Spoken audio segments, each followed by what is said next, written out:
For today's video, we're going to be taking a look at automatons and kind of what their weaknesses are, how to really combat them, and just overall strategies. So let's just jump right in.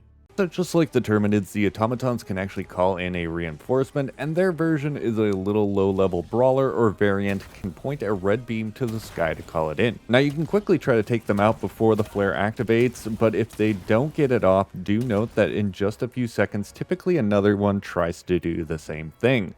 So moving on to our actual enemies, and the first is going to be the Brawlers and their variants, which are the Commissar, the Trooper, the Marauder, Rocket Raider, Assault Raider, Pyro Trooper, and MG Raider. Now none of these enemies should be taken lightly, as if they close the gap they can deal extensive damage. Depending on what variant they are, they can deal 50 plus damage to you. Now a few standouts for these variants are going to be first the Assault Raiders, which they have a jetpack and they can close the gap to you extremely quick if you're not paying attention. The next would be the Pyro Trooper, which they do have a backpack and if you shoot can explode and cause AoE fire damage to other enemies and yourself if you're not careful there. Overall, these enemies are easily dispatched with just a few shots to the head, as all variants only have 40 health on their head, and once that is shot off they collapse to the ground. Now if you're not aiming for the head, some variants do have light armor and they can take up to 125 damage to finish off. Just be sure to not let them swarm you or distract you from the much larger and more lethal enemies. Up next is going to be the Berserker, which can be found in easy difficulty and up. Scary thing about the Berserkers is they have a melee only attack, but if it lands it can deal 80 damage. Now they also have a stomp attack as well that can deal 100 damage, but everything they do is melee based. Another thing to note is that these troopers have a staggering 750 health pool, but don't let that fool you, as most of their body is unarmored except for the light armor just around their head. But just like the troopers, their head has only 110 health, and once destroyed they become no longer a threat.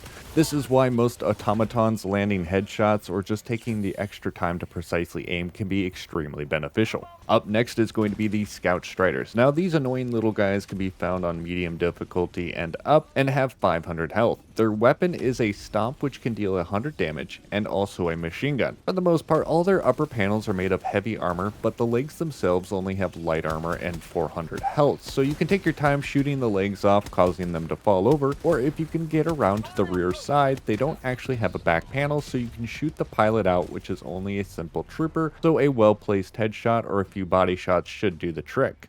Now moving on to the reinforced version of the Strider, and this variant is found on impossible difficulty and has an additional weapon that includes rockets attached to its side. While again only having 500 health, combating this version is a little different because the pilot is fully enclosed by the heavy armor.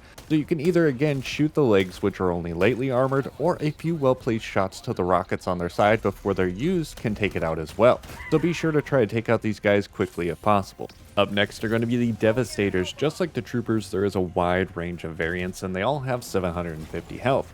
Now you'll begin to see them show up in difficulties as low as easy, and they have much more armor than their counterparts. For the most part, they're covered in light to medium armor, but just like the Trooper and Berserker, their head again only has 110 health, which means well-placed shots should dispatch them with ease. Do note that all Devastators, while they shoot at range, have heavy melee attacks, so don't get too close. For a little bit more information on the variants, let's first take a look at the rocket variant. One big thing to watch out for is their salvo of rockets, and they can shoot very far and hurt if they land all their shots. Be sure not to stand in place when fighting them, as they only have about between 4 and 5 second cooldown between their salvos. Moving on to the heavy variant, you will begin to see these guys show up in trivial and up difficulty, and their main characteristic is the shield that they use to protect their body. While they still expose their head, landing shots is a little bit more difficulty because if you are at the wrong angle, the shield can actually protect them pretty well. Let's move on to the Hulk and its variants, which include the Obliterator, the Scorcher, Jet Brigader, Firebomber, and Bruiser, and you will begin to see these guys show up in medium difficulty and up. Now all variants are encased in heavy armor and have 1800 health. Additionally, all but the jetpack variant have exposed vents on their rear, which are unarmored and only have 900 health. So if you can shoot these guys with any weapon to burn them down in the back or a well-placed rocket to the head, that is the easiest way to take them out.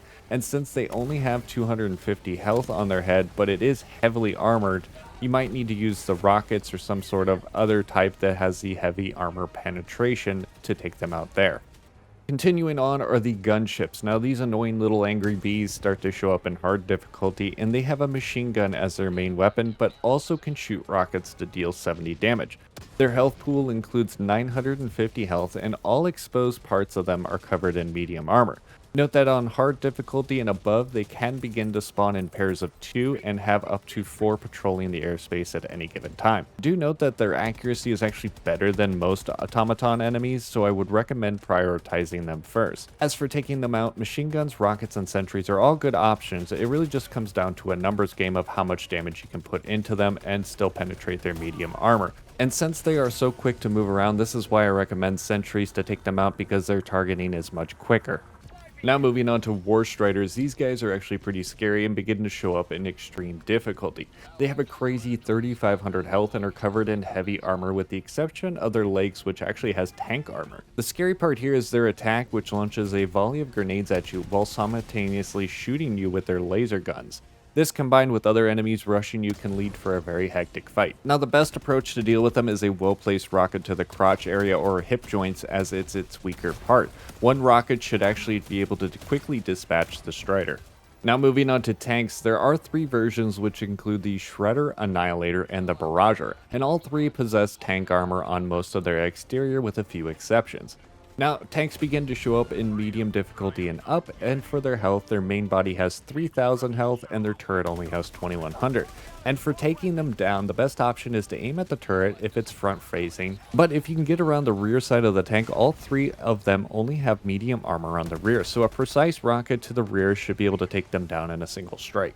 Now last up is the Factory Strider. Now these guys begin to show up in challenging and above difficulty and have 10,000 health. While their health pool is impressive, depending on the variant can lead to how important it is to take them out. For the most part, their exterior is covered in heavy and tank armor with the exception of the guns that are medium in the front. Now it's highly advised to take out those weapons as fast as possible. A quick rocket or 2 can actually take those out and it becomes a lot less of a threat.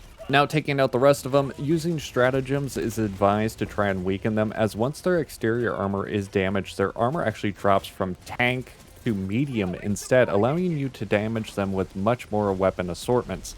Now my approach to taking them out is using a few rockets to take out their guns, then using stratagems to weaken their exterior armor, and then I usually try to follow up that with a few more rockets to that exposed armor, or even a few well-placed grenades can actually take them out easily as well. Well, that's it for all the automatons explained. Hopefully this helps you further the fight against them. As always, if you like the content, think about giving the video a like and subscribing to the channel for more guides in the future, and I'll see you in the next one.